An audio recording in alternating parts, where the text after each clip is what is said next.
ताईंनो, हा आमच्या गावाकडचा व्हिडिओ आहे आणि मी घराच्या टेरेसवरून मस्त म्हणजे हा व्हिडिओ घेण्याचा प्रयत्न केलेला आहे. आमचं घर पूर्ण रानात आहे आणि सगळं शांत, म्हणजे खूप छान निसर्गरम्य वातावरण आहे आणि खूप छान वाटतं वरती गेल्यानंतर. मी जो हा व्हिडिओ बनवलेला आहे त्यामध्ये ना मी तुम्हाला म्हणजे मी मुद्दाम संध्याकाळी बनवलेला आहे, कारण मला तुम्हाला काही गोष्टी दाखवायच्या होत्या. माझा व्हिडिओ चालू झाल्यानंतर व्हिडिओ शेवटपर्यंत बघा, कारण जे पाठीमागचं दृश्य आहे ना, मी उजेडात व्हिडिओ बनवलेला आणि हळूहळू ते कसं कमी होत गेला उजेड आणि पूर्णपणे अंधार झाला, तो या व्हिडिओमध्ये मी दाखवण्याचा प्रयत्न केलेला आहे. मला यातून तुम्हाला एकच सांगायचं आहे, आपल्या आयुष्यातसुद्धा असंच आहे.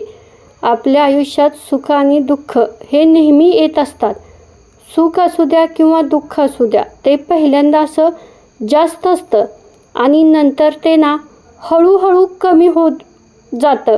अगदी मी हा व्हिडिओ बनवताना माझ्या पाठीमागे जो अंधार पडत होता ना, तो आधी पूर्ण उजेड होता आणि नंतर हळूहळू पूर्णपणे अंधार पडत गेला. अगदी तसंच आहे. त्यामुळे आपल्या आयुष्यात सुख येऊ द्या किंवा दुःख येऊ द्या, ते सहन करायला शिका. कारण सुख असू द्या किंवा दुःख असू द्या, ते हळूहळू कमी होत जाणार आहे आणि या सगळ्यातून आपण एक ना एक दिवस तरी बाहेर पडणार आहे. सुख आल्यानंतर त्याच्या पाठीमागे दुःखसुद्धा येणार आहे आणि दुःख आल्यानंतर त्याच्या पाठीमागे सुखसुद्धा येणार आहे. आणि हे प्रत्येकाच्या आयुष्यात आहे, प्रत्येकाला हे भोगावं लागणार आहे. त्यामुळे आपण आपल्या मनाची तयारी करायची आहे. श्री स्वामी समर्थ. माझ्या सगळ्या गोडताईंचं माझ्या या व्हिडिओमध्ये अगदी मनापासून स्वागत आहे. आयुष्य आहे, त्यामध्ये सुखदुःखाचा खेळ हा नेहमी चालत राहतो. सुखामध्ये आपल्याला खूप छान वाटतं, पण दुःखामध्ये काय, दुःखाचे दिवस हे कोणाच्याच वाटेचे पटकन जात नाहीत. पण सुखाचे दिवस कसे गेले ना, हे कोणाला हल्ली काय झालं आहे, आपल्याला दुःख सहन होत नाही. त्यानं मला दुःख दिलं, तो मला वाईट बोलला, मग त्याचंसुद्धा वाईट कसं होईल, त्यालासुद्धा त्रास कसा होईल, त्यालासुद्धा कसं दुःख होईल, हेच आपल्या डोक्यात चालत राहतं. ठीक आहे, एखाद्यानं जरी तुम्हाला दुःख दिलं, त्रास दिला ना, तरी तो सहन करायचा. का सहन करायचा, तो आपला होता आणि दिलाय ना त्यानं त्रास, दिलाय ना दुःख, ठीक आहे, देऊ द्या, काही फरक पडत नाही. पण जेवढं आपण दुःख सहन करतो ना, त्याच्यापेक्षा जास्त आपल्या आयुष्यात एक ना एक दिवस तरी सुख येणारच असतं. आणि हे स्वतः आपण सांगायचं, ठीक आहे, आज माझ्या वाटेला एवढं दुःख आलं आहे ना, येऊ दे, मला माहिती आहे एक ना एक दिवस त्याच्यात दुप्पट सुखसुद्धा येणार आहे. आणि तुम्ही मला एक सांगा, दुसऱ्याला दुःख देऊन कोण सुखी झाले तेवढं सांगा बघू. आज प्रत्येकजण आपल्याला वाटतं खूप आनंद आहे, आपण जगामध्ये बघतो, आपल्याला वाटतं बापरे, ते फिरायला जात आहेत, ते मस्त मजा करत आहेत, इकडे तिकडे त्यांच्या घरी किती व्यवस्थित चाललं आहे, ते किती सुखात आहेत. हे फक्त ना दुसऱ्यांना दाखवण्यासाठी असतं. तसं पाहिलं ना, मनापासून कधीच आणि कोणीच सुखी नाही. तुम्ही ना आपण प्रत्येकाच्या मनात जाऊन बघू शकत नाही कोणाच्या मनात काय चाललं आहे. अहो, आपलं स्वतःचं उदाहरण घ्या. आपण सकाळी उठल्यापासून रात्री झोपेपर्यंत आपला स्वतःचा विचार करतो का हो? नाही करत. आपण ना नेहमी दुसऱ्यांचाच विचार करत असतो. आपल्या डोक्यात दुसऱ्यांचाच विचार असतो. दुसऱ्यांचा विचार करून आपण आपल्या स्वतःला त्रास करून घेत असतो, दुःख आणि दुःख देत असतो. एकच करायचं बघा, आपल्या आयुष्यात एखाद्याने जरी काटे टाकले ना, तरी त्या काट्यावर हसत खेळत चालायचं. होऊ द्या, आपल्या पायाला काटे टोचतील, पण आपले पाय तेवढे भक्कमसुद्धा होतील ना. त्यानं काटे टाकलेत म्हणून आपण लगेच काटे नाही टाकायला जायचं. ठीक आहे, तो करतोय ना, करू द्या ना, पण आपण नाही करायचं. ठीक आहे, हल्लीच्या जगात म्हणजे सगळे म्हणतात ना की की एवढं चांगलं वागून नाही चालत, प्रत्येकाला जसंच तसं उत्तर द्यायचं, नाही द्यायचं. कारण कसं होतं, प्रत्येकाची वेळ येत असते. आपली ही वेळ कधी ना कधी येईल ना, आणि आपण आपल्या कामातून, आपल्या स्वप्नातून, आपल्या ध्येयापर्यंत पोहोचून त्यांना दाखवूया ना. उगीच हल्ली तेच तर झालं आहे ना, त्याने मला त्रास दिला, तो माझ्याशी भांडतोय म्हणून आपण ना प्रत्येक वेळी त्यांना रिपीट करत बसतोय. त्यानं त्रास दिला की आपण त्याच्या दुप्पट त्याला त्रास देतो. यामुळे त्रास कोणाला होतोय, दोघांना पण होतो आहे. तो तुम्हाला काहीतरी वाईट शब्द बोलतो, तुम्ही त्याला काहीतरी वाईट शब्द बोलता. यातून त्याची पण प्रगती होत नाही, तुमची पण प्रगती होत नाही. तुम्हाला या सगळ्यातून बाहेर पडायचं आहे ना, पहिल्यांदा तुम्ही स्वतःकडे लक्ष द्या.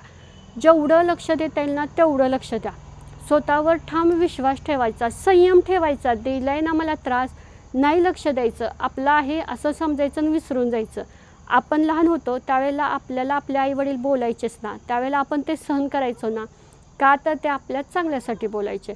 आत्ताही असंच समजायचं की समोरचा आपल्याला बोलतो आहे ना, ठीक आहे, आपण काहीतरी चुकीचं वागत असो किंवा आपलं वागणं त्याला पटत नसेल म्हणून तो बोलत असेल. ठीक आहे ना, आपण यामध्ये बदल करूया. आपण आपल्या स्वतःच्या कामावर लक्ष देऊया. आपलं जर तुम्ही सांगा, एखादा तुम्हाला बोलतो आहे, पण तुम्ही जर तेवढंच चांगलं काम करताय, ठीक आहे, समोरचा रागात असेल म्हणून बोलत असेल, बोलू द्या. पण आपण आपल्या चांगल्या कामातून त्याला दाखवून देऊया ना की आपण कसे आहोत. आणि प्रत्येक वेळी लोकांना तुम्हाला उत्तर द्यायची गरज नाही पडणार.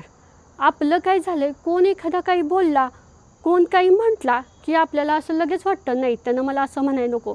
मग आपण पुरावे, हां हे बघ मी किती म्हणजे मी असं केलं नाही, मी तसं केलं नाही, आपण त्यांना पुरावे देत बसतो. काय गरज आहे सांगा ना. तुमचं जर काम चांगलं असलं, तुमचा स्वतःवर विश्वास असला, तुमच्याकडे संयम असला, तुमचं विचार करण्याची पद्धत चांगली असली ना, तर समोरचा ना एक दिवस तुम्हाला नक्की चांगला. जेवढं तुम्हाला दुःख सहन करता येईल ना तेवढं दुःख सहन करा. फक्त एक करा, स्वतःजवळ संयम ठेवा. तुम्हाला जर एखाद्या गोष्टीचा त्रास होत असेल ना, तुमच्या जवळची एखादी व्यक्ती असेल ना, तिला सांगा. ठीक आहे, तुम्ही त्यांना चांगल्या भावनेने सांगितलं आहे, पण त्यांनी जर त्यातून वाईट अर्थ काढला ना, ती त्यांची मेंटॅलिटी झाली, तुमची नाही. पण कुठंतरी तुमचं पण दुःख हलकं होणं खूप म्हणजे खूप गरजेचं असतं. आणि बऱ्याच वेळेला काय होतं, कुणावर विश्वास ठेवायचा. कारण ज्याला आपण सांगायला जाऊ ना, ते म्हणजे आपल्यालाच उलट बोलतात. आपण आपल्या दुःखात असतो, आधीच आपण आपल्या टेन्शनमध्ये असतो आणि समोरचा आणि त्यात आपल्याला त्रास देत असतो.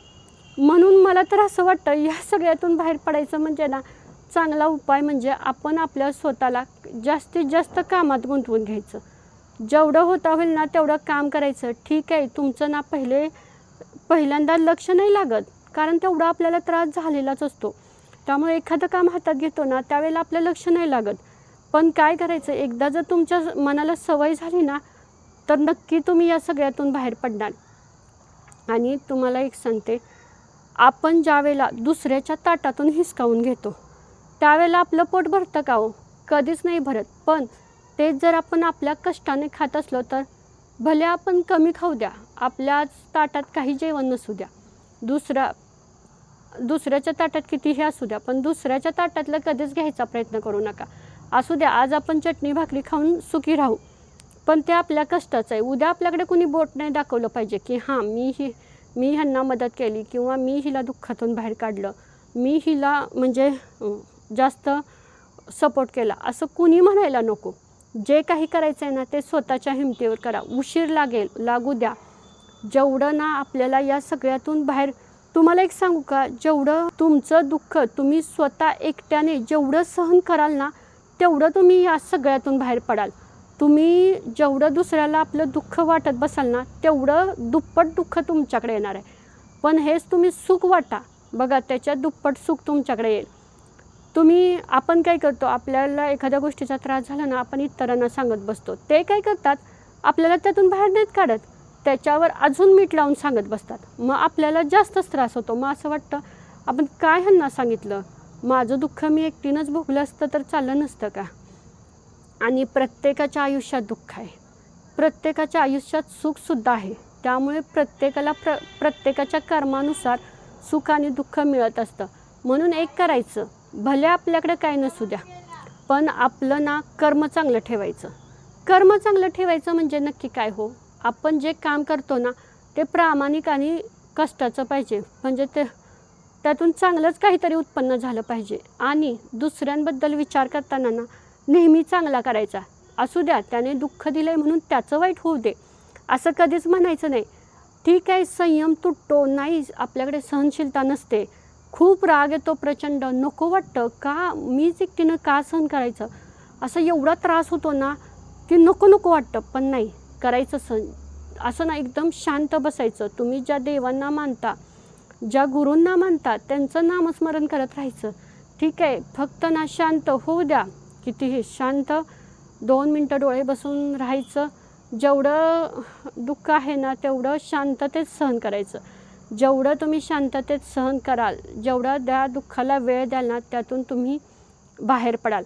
जर तुम्ही माझ्या आयुष्यात खूप दुःख आहे, माझ्या आयुष्यात खूप प्रॉब्लेम आहे, मला तो असा बोलतोय, मला तो असा करतोय, किंवा माझ्या घरातील माझ्याशी असे वागतायत, तसे वागतायत, जेवढं तुम्ही ना त्या गोष्टींचा विचार करत बसाल ना तेवढं तुम्हाला त्रास होणार आहे. यामुळे काय करायचं, ठीक आहे बोलतायत ना, तुम्ही तुमच्या कामाकडे लक्ष द्या.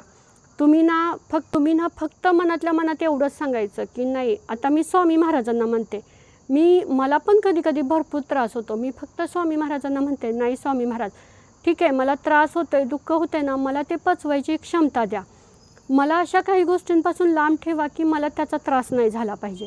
आणि जरी त्रास झाला ना तेवढं सहन करायची मला ताकद द्या. आणि मी नेहमी एक सांगते की ठीक आहे, मला आत्ता दुःख होतं आहे ना, आत्ता मला त्रास होतो आहे ना, ठीक आहे होऊ द्या, पण उद्या किंवा परवा किंवा एक ना एक दिवस असा असणार आहे की मी जेवढं दुःख भोगलं आहे ना तेवढं मला सुखसुद्धा मिळणार आहे. असं म्हणजे मी स्वतःला समजवत असते. तुम्ही ना ताईंनो एकच करा, कारण बऱ्याच ताईंना जवळून पाहिलं आहे. खूप म्हणजे ना असं दुःख आहे ना की त्या धड कोणाला सांगू पण शकत नाही, सासरी पण सांगू शकत नाही, माहेरी पण सांगू शकत नाही. नक्कीच सांगायचं कुणाला. आणि आपल्या जवळच्या मैत्रिणींना सांगितलं ना तर आपल्याला कमीपणा वाटतो. का कमीपणा वाटतो? का तर सगळ्याजणी अशा चांगलं सांगत असतात की माझं असं आहे, माझं तसं आहे. मग आपल्याला वाटतं आपला एवढा त्रास आहे, आपलं एवढं दुःख आहे, आपण कशाला दुसऱ्यांना सांगा. म्हणून आपल्याला ती सवय लागलेली असते की स्वतःचं दुःख स्वतः. मी म्हणत नाही तुम्ही दुःख सगळं सहन करा, पण त्यातून ना जेवढं बाहेर पडता येईल ना तेवढं बाहेर पडा. आजचा दिवस माझा दुःखात गेला आहे ना, ठीक आहे जाऊ द्या, उद्या कसा सुखात जाईल हे मी बघेन. तुम्ही जेवढं स्वतःला समजून सांगता येईल ना तेवढं स्वतः सांगायचं. आणि जेवढं होता होईल ना तेवढं स्वतःशी बोलायचा प्रयत्न करायचा. तुम्ही ज्यावेळेला स्वतःशी बोलाल, तुम्ही ज्या गुरूंना मानता, ज्या देवांना मानता, त्यांच्याशी बोलायचा प्रयत्न कराल ना, त्यावेळेला या सगळ्यातून एक ना एक दिवस तुम्ही स्वतः बाहेर पडणार आहे. जेवढं तुम्ही दुःखाला कवटाळून बसाल ना तेवढं तुम्हाला कवटाळेल. सोडून द्यायचं, काय व्हायचं आहे ती होऊ दे. कारण आज क्षणाचा भरोसा नाही. आज आपण बोलतो आहे पण उद्या असू का नाही हे आपल्याला पण माहीत नाही आहे. मग का समोरच्याला आपल्याकडे किती दुःख आहे ना हे समोरच्याला बघून कळलं नाही पाहिजे. उलट समोरच्यानं आपल्याकडे बघितलं ना त्यालासुद्धा असंच वाटलं पाहिजे की हा किती सुखात आहे, असंच वाटलं पाहिजे समोरच्याला. कारण हल्ली काय झालं आहे समाजात, समोरचा किती सुखी आहे, तो कसा दुःखी होईल ना हे बघितलं जाते.